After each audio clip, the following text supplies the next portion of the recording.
What is up mga karepo? Welcome kayo sa panibago kong repo update. At kung magustuhan nyo man itong video na ito mga karepo, pindutin nyo yung like and share button dyan sa baba ng video. At malaya kayo mag-comment dyan sa comment section kung ano ba magiging opinion nyo sa mga motorsiklo na makikita nyo ngayon sa video ko. At kung hindi ka pa nakasubscribe, i-click mo na yung subscribe button at ang notification bell sa ganon ay ma-notify pa kita sa mga susunod ko pa ilalabas na repo update. Alright mga karepo, kung sakaling gusto nyo mag-apply dito ng installment at balak yung mag-apply, lalagay ko lang dyan sa screen yung requirements nila, screenshot nyo na lang.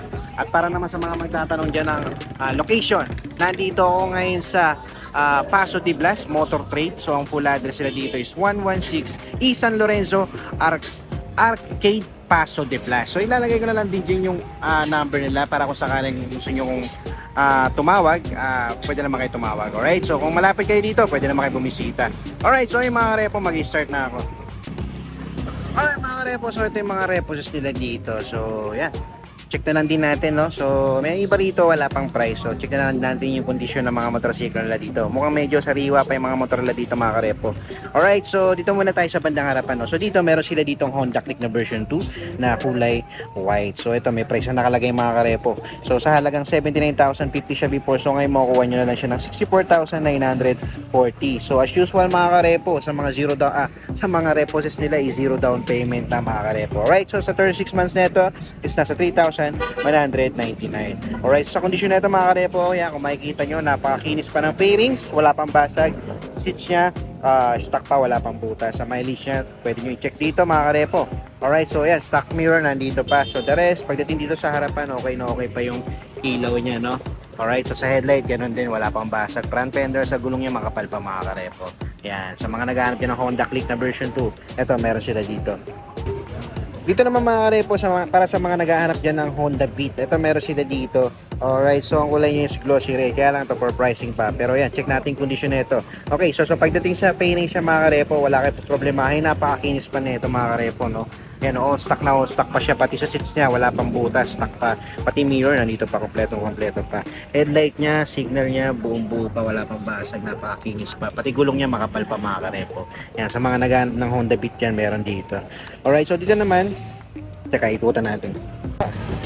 Dito naman mga karepo, para sa mga naghahanap yan ng Suzuki Skydrive crossover, ito merong available dito. Yan, ang kagandahan dito, naka-naked na siya, no? Naka-naked handbar na siya. Alright, so pagdating dito sa fairing siya mga karepo, no, wala pa yung problema yan kasi wala pa naman siyang basag. All stock pa siya, pati seats siya, no, wala pang basag, wala pang butas dito.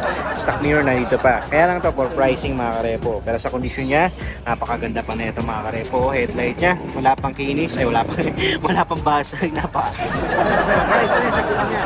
Yan, naman natin na kapag ganitong unit maganda yung gulong niya, makapal niya kasi pang off-road to mga karepo. Alright, so yan, sa mga naghahanap dyan ng crossover na Suzuki, available dito. Tapos Honda Beat ulit mga karepo, matte black naman, wala rin price mga karepo, pero sa kondisyon niya napakaganda pa, pati yung fairings niya mga karepo. Yan, oh, ito pa yung sticker niya, oh. Tapos seats niya, stock pa, wala pang butas. Pati mirror, nandito pa yung stock niya, no. Tapos dito naman sa headlight niya, signal niya, makinis pa yung lens niya. Front fender, sa gulong niya, makapal pa mga karepo. Alright, so yan, sa mga naghahanap ng Honda Beat crossover, Honda Click, meron dito mga karepo. Dito naman mga karepo, yan, oh, meron sila dito mga Mio i125, isang white tsaka matte orange. Alright, so wala rin siyang price, pero kung gati hinahanap nyo, pwede nyo i-check to dito mga karepo. So sa ngayon, ako na muna mag-check. Alright, papakita ko sa inyo para meron kayong idea, no? So sa fairings nito puti, yan, sa fairings na, wala kayong po problemahin kasi wala pa siyang basag. Alright, so sa mileage nito, nasa 6,585. Mababa pa mga karepo, so medyo sariwa pa yan. Alright, so yan, sa seats niya, stock pa, wala pang butas mga karepo. Stock mirror niya, nandito pa. Yan, pagdating dito sa shield niya, yan, nandito pa yung emblem. Usually, tinatanggal ng iba yan. Tapos pagdating dito sa headlight, saka sa signal, yan, napakakinis pa ng lens mga karepo. Alright, so dito sa front fender niya, ito, okay na okay pa. Sa gulong niya, kasing kapal pa ng mukha ni Marites. Alright, so ito naman sa isa, ganun din, wala rin siyang price. Pero sa kondisyon nito, yan, kung mapapansin nyo, sa fairings niya, Yan, medyo may konting gas na rin siya, no? Pero yan, magdedepende sa inyo. Pero panda rito sa likod, okay pa naman siya. Tapos sa grab bar niya, nandun pa. Kaya lang, may mga kupas na. Alright, so sa mileage naman na ito, mga karepo, is nasa 55,000. Yun, medyo malayo-layo na. Alright, so yan, magdedepende sa inyo yan, mga karepo, ha? Alright, so dito naman sa headlight signal niya, wala naman kayo problemahin kasi wala naman siyang basag. The rest, okay pa naman pati sa gulong niya. Alright, so yan, MIUI 125, mga karepo. Baka naghahanap kayo at meron sila dito. Alright, ito naman mga karepo. Yan, meron ulit sila ditong Honda Beat. Ang kulay naman nito is gray, no? Yan, wala rin siyang price. Pero yan, check natin yung condition nito mga karepo. Yan, pagdating sa pairing siya mga karepo, okay na okay pa naman siya. May mga minor scratches lang na usually naman nangyayari dito sa front fender. Pero dito sa bandang likod, okay pa naman yung fairing niya, no? Dito lang sa seats niya, aftermarket na, pero pamalitan siya para sa akin mga karepo. Makikita nyo naman, no? Butas na. Pero grab bar na dito pa. Pati sa mirror niya, stock nandiyan pa. Okay, so pagdating dito sa headlight niya, signal niya, buong buo pa, makinis pa. Yan, sa gulong niya makapal pa. Alright, so yan, sa mga naghahanap dyan ng Honda Beat, ito, meron dito. Tapos dito, yan.